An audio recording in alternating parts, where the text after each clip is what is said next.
mbokk yi asalaamaaleykum ñu ngi leen di sant bu baax di leen gërëm rafetlu ànd bekk ñun ci ITV ñeent fukki simili juróom moo tegu ci juróom benn waxtu bi simili leen ci xabaaru marax yi la ca gën a fës bokk na ci kii nga xam ne moom nañu dénk lépp lu jëm ci wàllub bitim réew di Amadou Ba ne diggam ak njiitu réew Macky Sall amul benn ñagas-ñagas gu ci am rax ci dolli ne kaddu ñu yëkkati ne nag dafa daal di financer campagne bu Ousmane Sonko loolee lu ko metti la moo nekkoon ganub Mamadou Ibra Kane ci Jury du dimanche ay kaddam dina biir nu mu gën a yaatoo ci biir xabaar yi. lu toll ci ñaar fukki njaboot kon boobu mooy dañu jógee ci fa ñu dëkk fële ca Fort Bay ginnaaw ay négociation yoo xamante ne kon di waxtaan yoo xam ne sumb nañu ko ñàkkul ne kon gindeeku dina am seen diggante ba jàmm mën a am seen diggante ak administration pénitentiaire bi lee Abdourahmane lii leen ci àndal ci biir xabaar yi bu calande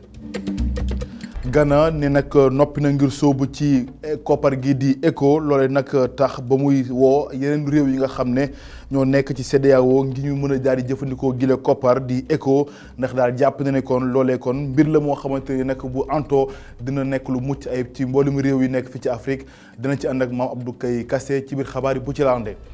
kon mbokk yi loolee moo gën a fës ci xëtub xabaar yi ne si ñu ci faram fàcce.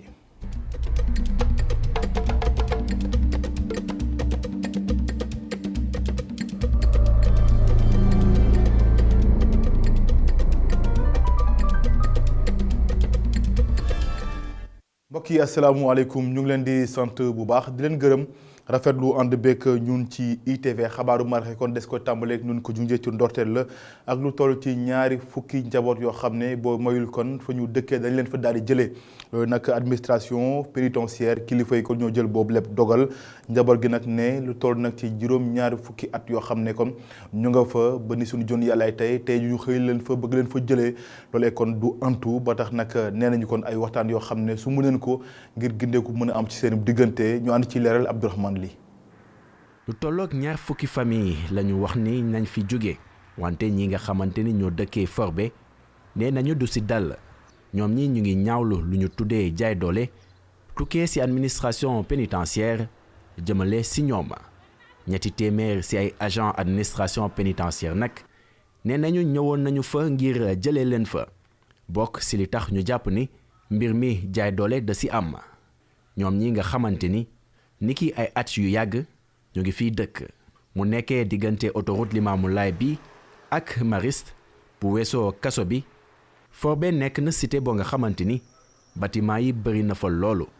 ba sax boo bëggee dugg ak daamar du doon lu yomb kilee nga xamante ni moo yor kàddu collectif bi nag xamal nañu ni ñooñee moom bâtiment yi mbir yi concerné wu leen te pourtant lu ko soriwul dara moo ngi ñuy xamal ni am na ay borom kër yu ñu xamal ni dañu fa war a jóge mu di dëkkuwaay bi nga xamante ni ay jamono fa la ñu doon denc lekku fas yi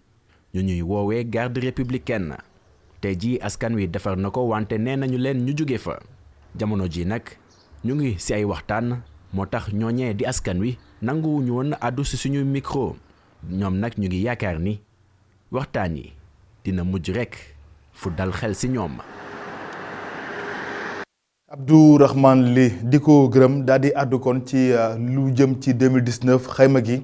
jot nañ ko def ci émission l'air du temps ak Alassane Samba Diop ak i ganam ñoom nag nee nañu kon ñaxtu yi kon du ñàkk dana fës ci atum 2020 ginnaaw gi nag entreprise yu yamambaay ci réew mi ci jafe-jafe yu tar la ñu nekk donte nag croissance bu Sénégal nekk na taxawaay bu mucc ayib ñu ànd ci leeral ci Yan Cissé.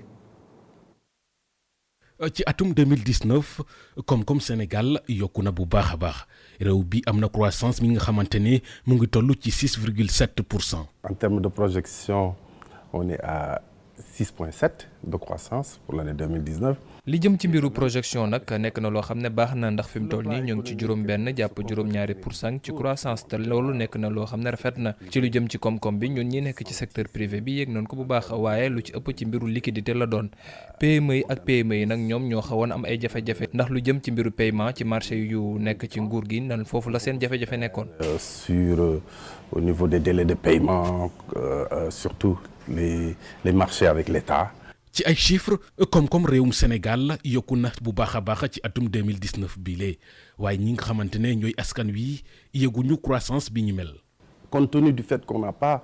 d'industrie. suñu xoolee ba gis ne Sénégal nekk na réew boo xam ne amul industrie nekk tamit réew boo xam ne économie de transformation amu fi donc nag xaalis boo xam ne dañ koy am day nekk loo xam ne day génnaat donc luy jaadu la su fekkee ne ñii nekk ci seen biir kër dañuy toog di wax ne ñoom croissance bi duñ ko yëg. Les gens disent qu'ils ne voient pas l'argent. Le problème c'est que donc on est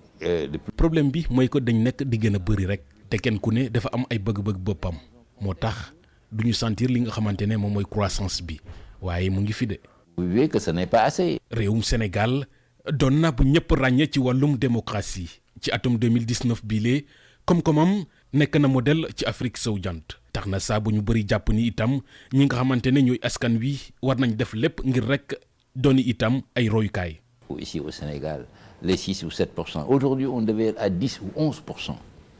Parce que tey fii Sénégal waroon naa fekk ñu am taux de croissance bu nekk ci 10 wala 11% sax waaye jafe-jafe bi mooy Sénégal ñàkk a yar dafay bëri loolu moo ñuy xañ saa su ne ñeent sax wala juróomi poñ ci at mi ci lu ñeel wàllu dem beeg dëkk bi. dont on perd dans la circulation dans les trucs on a de l'indiscipline généralisée.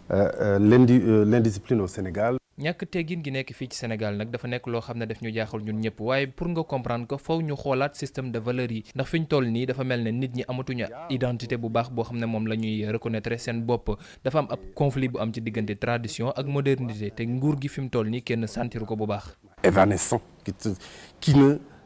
n'est pas présent. ci atum 2019 bii croissance Sénégal yokku na bu baax a baax tax na saa ba ñu bëri jàpp ni autorités yi dañoo war a def lépp ngir rek li nga xamante ne ñooy population bi mën a yegg croissance bi ñu mel. Tidiane Cissé Amadou Ba moom la ñu dénk wàllu bitim réew ak doomi Sénégal yi fa nekk tey moo nekkoon ganuk Mamadou Ibra Kane daal dina àddu kon ci diggam ak njiitu réew mi Macky Sall ne kon amul benn ñagas-ñagas gu ci am waaye tamit ne lu jëm ci plan Sénégal émergent doon lu mucc ayib moom jëwriñ gi nag ni la nga xam ne kon lañ ko doon tuumaal ne moo daal di jël ay koppar di ko jox Ousmane Sonko ngir mu mën a amal campagne électorale bu mucc ayib ne loolee lu ko metti la te nag lu ko naqaru lu mu naqaru la ndax ci doole nag ne loolee amul tey jii kon la doonoon janook Mamadou Ibra Kane ñu teewlu kàddoom moom Amadou Ba. Je dois l'avouer, j'ai été particulièrement touché. gis nga metti woon na ma loolu lu ñu waxoon ne dama yëkkati sama xaalis di financer ab parti boo xam ne da doon xeex ak man parti bi ma nekk ndax su dul dara sax man haut fonctionnaire laa te haut fonctionnaire ku ko xam ne benn mbir la dafa am te loolu duñ ko fooye muy liiti loyauté te man dama loyal ci ki ma ab bokkal ndax dama ko doon jàppale ngir mu jëm ci kanam. Pour donner des moyens ou des ressources à quelqu'un qui cherche à détruire le système. Je pense avoir le privilège d'être l'une des personnes les plus... lenn nag am na man ak président Macky Sall amul benn réeroo bu am suñu diggante loolu mënut a am sax ndax moom su ma wóoluwul woon du ma def ministre des affaires étrangères te ñu bëri dañoo réeree mbir ministre des affaires étrangères nekk na nit koo xam ne ci ñuy gën a jege président ci la bokk kon nag amul benn réeroo bu mën a am dara daal laa bëgg ñu xam ko ne mooy bëri na ay raisons yoo xam ne war naa mën a tax rek man ma jàppale kii di président Macky Sall. Soutenir le président Macky Sall. moom jëwriñ gi di Amadou Ba yamu ca ndax daal dina addu ci lu jëm ci koppar gi di ECHO moo fi nam wuti kon CFA daal dina wax ne kon ni amul benn jafe-jafe goo xam ne kon am na ci diggante Alassane Dramane Ouattara ak yeneen njiitu réew yi rawatina njiitu réew mi Sénégal di Macky Sall rax ci doole ne kon ne plan Sénégal émergent nekk na nag plan boo xam ne gu mucc ayib la moom Amadou Ba mi fi nekkoon jëwriñ gu ñu dénk wàllu koom ci réew mi moo ko daal di xamle Cheikh Assane Fall. ngir xool ni muy defalaatee réew mi ba nit ñëpp mën a tolloo lépp loo xam ne jëm na ci injustice sociale ñu dindi ko ci réew mi looloo taxoon ba président de la république ba mu yéegee ci pouvoir bi ci 2012 taxawal lii di plan Sénégal émergent mu nekkoon programme am gi gën a fës ngir développer sunu réew juróom-ñaari at ba mu ko taxawaleeg léegi baat yu bëri tàmbalee jukk di wax ne PSE ab échec la. loolee nekk loo xam ne kii ci Amadou Ba doonoon fi jëwriñ bi yore lépp lu jëm ci mbiri koom-koom gi finance ak plan nanguwu ko benn yoon na. Mais c'est pas exact. Le Sénégal avait habitué le monde. ñi wax ne PSE bi dafa doxul damay ragal ne dañoo xool baax bu njëkk ba Sénégal dafa tàmmaloon àdduna bi ay croissance yoo xam ne 3% la daan yem waaye PSE bi ndam kese la ndax suñu xoolee ci diggante 2014 ak léegi tabax nañu lu toll ci 1362 kilomètres ci ay tali defar 16 hôpitaux ak tamit 23 centres de santé boole ci tamit 213 postes de santé tamit loolu rek wan na ni ab ndam rek moo ci am ci PSE bi. Postes de santé. samedi ñaar fukki fan ak benn ci weeru décembre ca Abidjan ñaari président yi di Ouattara ak Macron taxaw ne ci 2020 bi franc CFA dañ koy dindi ECO moo koy wutu ab réforme boo xam ne kii fi jiite woon impôt et domaine rafetlu na ko bu baax a baax waaye moom jàpp na ni suñ ko tegee ci technique rek dina metti loolu ngir ñu mën cee yegg même su fekkee ne sax ay démarches tàmbali nañ ko ngir mën faa jëm. Techniquement, il va être difficile. suñ ko tegee ci technique rek moom jàpp naa ne dina métti loolu sax ngir ñu def ECO bi ci 2020 waaye nag mën nañu wax leen règle yu war a tax ñuy mën cee jëm ñoo ngi nekk di ko defar donc Je pense que nous sommes sur la bonne voie. loolu rek yaakaar mën na cee am li jëm ci banque bi géré sax fii nii Afrique de l'Ouest taxawal nañ ko ba xamal tur bi lan lay nekk muy banque centrale Afrique de l'Ouest ECO bi nag du nekk ECO waa UEMOA kese dina doon ECO boo xam ne CEDEAO tamit da koy am ndax loolu dafay gën a jàppale sax lii ñuy woowee intégration bi. Le processus d'intégration. ki doon léegi patron wu diplomatie Sénégal ci waxtaan gi mu am ak Mamoudou Ibra Kane mu ngi xamle ne Sénégal waayam rafet na loolu ci bitim réew te léegi sax sunu réew dafa dem ba doon ab influenceur ci diplomatie àdduna bi ni muy doxee. di ko gërëm Abdourahmane moom Cheikh Hassana Fall daal di àddu kon ci wàllub dawal vélo ñi ko sekk ci ab kuréel la ñu daal di bootu tey nag am al doxantu ak vélo yi ci xàll Ndakaaru yi lu toll nag ci 4 fukki kilomètres ko la ñu daal di doxantu mboole mu maanaam kilifa moo xam itam ci at wu nekk dikk na fa ngir mën a bokk ci boobu lépp mbir nañ ko nag dañ ko def ngir fexe ba lépp loo xamante ne jëm seen wàllu wér-gu-yaram kon doon lu ñoŋ ñu ànd ci leeral Abdourahmane li Ligue de Dakar bu cyclisme randonnée ak ay vélo la tànn ngir jàllale ay message am mu di message boo nga xamante ni ñu ngi ko jëmale ci footballkat gii di Sadio Mané di ko wax rek ngir mu bañ a découragé. waaw marathon bi dañ ko organisé woon Sadio Mané amul découragé loolu lañ ko doon wax. ñun nag vélo mooy suñu passion vélo mooy suñu lépp moom la ñuy dawalee moom la ñuy dawal guddi bëccëg vélo dafa baax ci santé nit doomu aadama vélo dafa baax ci environnement bi day préserver environnement bi day tax Dakar du polluer embouteillage bu am Dakar ni yëpp su ñëpp yoroon vélo dootoo amati embouteillage. même ñi nga xamante ne seen cër yi matul wuyu nañu ci boobee randonnée ngër si dafa demoon guerre jóge fa gaañu gaañu nar na tàggat yaramam ngir gën a defaraat lii di formam. pare di pratiquer vélo couché vélo comme sport et loolu waral tey ma teew ci randonnée bi nga am tey nga xam ne ñun chaque dimanche déjà dañ koy def ak club bi ñuy wax vélo passion sur Dakar pour entretenir suñu forme physique ak morale. ay at yu ne mën nga ko nemmeeku ci bile randonnée kilifa gi nar na am lu tollook juróom-ñetti fukki at ak ñett fileek ñaari weer. soo xoolee par exemple chez les professionnels léegi bu ñuy defee ay courses 200 et quelques kilomètres 200 kilomètres dañuy toog ci vélo pendant 6 heures de temps donc sport bu ko gën a difficile bu ko gën a metti man gisuma ko te sport bu complet la boo xam ne sa yaram moom da koy defar. mu di ñeent fukki kilomètres yu ñu daw niki fu ñu déparé ak fu ñu yegsi di CICES.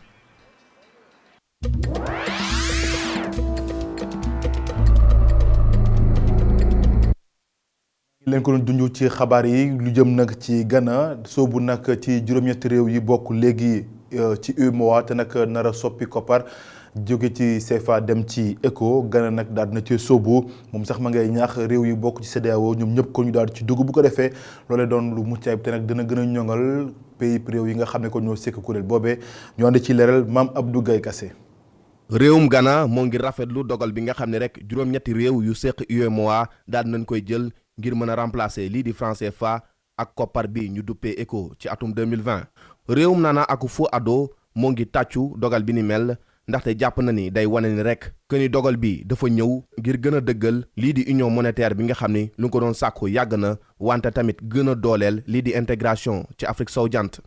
ci communiqué officiel bi kilifa yu réewum Ghana ñoo ngi xam ne ni nag tey nañ gën a dogu te dinañ def seen kéemtalaay kàttan ngir su ko defee rek yeneen réew yi daal di fekk si juróom-ñetti réew yu UEMOA ngir ñu daal di dooleel lii di ECO bi ndaxte jàpp na ni ECO bi ab koppar la bi nga xam ne rek dina tax lii di barrières commerciales yi ak douanières yi daal di dañ rax ci dolli dina wàññi bu baax njëgu jëflante bi si seen diggante maanaam jënd beeg jaay mi rax ci dolli dina gën a yokk bu baax lii di activité économique yi ak tamit lii di dundinu askan wi ci Afrique sowu-jant Ghana moo ngi woo réew yu seq CEDEAO ñu def seen kéemtalaay kàttan ngir mën a sàmmoonteeg dogal yi nga xam ne rek kuréel gile jër na ko maanaam ñu daal di amal ab régime de change flexible rax ci dolli daal di taxawal ab système fédéral bi nga xam ne rek dañ koy jagleel lii di banque bu CEDEAO. Ghana moo ngi woo itam réew yi ñu daal di def seen kéemtalaay kàttan ngir daal di sàmmoonteeg lii di critère de convergence yi ngir su ko defee seen mbëbët yi mën a antu ci diir bu gàtt. réewum Ghana moo ngi jeexal communiqué bi di woo yeneen réew yi nga xam ne nag joxaguñu seen accord ci ECO bile ñu daal di koy def ndaxte jàpp na ni ab occasion bu historique la pour askanu Afrique sowu jant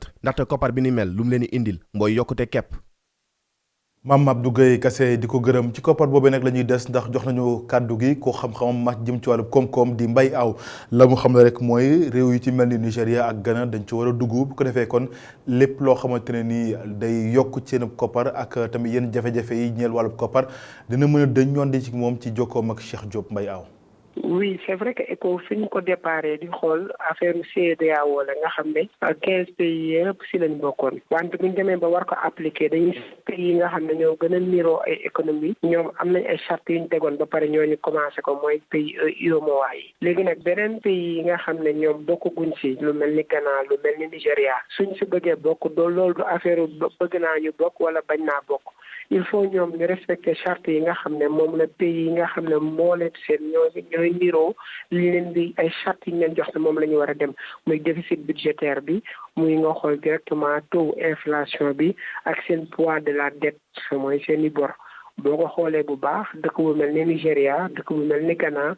dëkk yooyu li ci gën a bëri comme dañu am seen weccitu bopp duñu respecter critères yooyu te pour ñu mën a normalement mën a bokk ci ECO bi pour ECO bi am doole il faut que ñoom ñu nekk ay pays yoo xam ne dinañ defaraat seen économie ba tolloo ak charte yi ñuy laaj pour mën a bokk ci biir ECO bi. lu toll ci juróom-ñaari téeméer ak juróom-benn fukki junni doomi Guinée Bissau xëy tey ci mbañ gàcce yi ngir tànn seenub njiitu réew ginnaaw ñaareelu tuur yu falub njiitu réew yi fa daal di amal dox diggante Domingo Simões Pereira bu PAIGC ak ki nga xam ne mooy Umaro Sissoco Embalo bu parti bii di Modem G15 dañ ci ànd ak sunu ndaw la fa réew ma Guinée Bissau Assane Ba. 761 676 électeurs Bissau Guinée wàcc nañ ci mbañ gàcce tey dimanche ngir tànn seen njiitu réew ci ñaareelu wërngal jongante njiitu réew yi diggante Domingo Simões Pereira nekk candidat parti africain pour l'indépendance de la Guinée et du Cap-Vert mi jiite woon ci xaaj bu njëkk ba ak 40,13% ak Umaro Sissoco Embalo nekk candidat du mouvement pour l'alternance et la démocratie Modem G15 amoon 27,65% ci lu teel la électeurs yi dem ci bureau de vote yi ñu tuddee ko fii assemblée populaire ngir accomplir seen devoir civique. candidat bii di Domingo Simões Pereira voté na bi 9h30 jotee ci fiefam Luanda nekk ca banlieue bu Bissau adversaire am bii di Umaro Sissoco Embalo moom ci région bu Gaabu lay voté. chef bu mission CEDEAO Soumeylou Boubèye Maïga mi nga xam ne wër na bureau de vote yi rafetlu na déroulement vote bi te xamle na fi ñu toll ci bëccëg bi am na lu toll ak 50% ci taux de participation fi ñu toll lépp mu ngi jaar yoon dëkk bi mu ngi ne selew tali bi amul benn auto transport en commun boo xamante ne di nga ko gis ci tali bi magasin yi ak restaurant yi dañoo wàccee seen rideau yi tey lan moo nëbbatu ci ginnaaw dal bi ndax dina am ay yëngu-yëngu ginnaaw dal bi tontu bi dinañu ko am ci heure yi di ñëw surtout ak taxawaay ñaari candidat yi bu première tendance yi wàccee. Assane Ba jërëjëf mbokk yi kon di leen gërëm sant leen bu baax ci ànd beeg ñun ci ITV loolee mooy laf làccu xabaaru maraxi gërëm ñëpp ñi ci jàpp ba mu daal di yemb rédaction bi jox leen dox daje 19h45 ci yaatal ci kàllaama tubaab ak Adama Anouchka Ba ma jox leen dox daje minuit ci jukki xabaar yi fii ak boobu ngeen wéy di ànd ak suñuy programme ci ITV ndax mbiri ngi ci jërë ngeen jëf.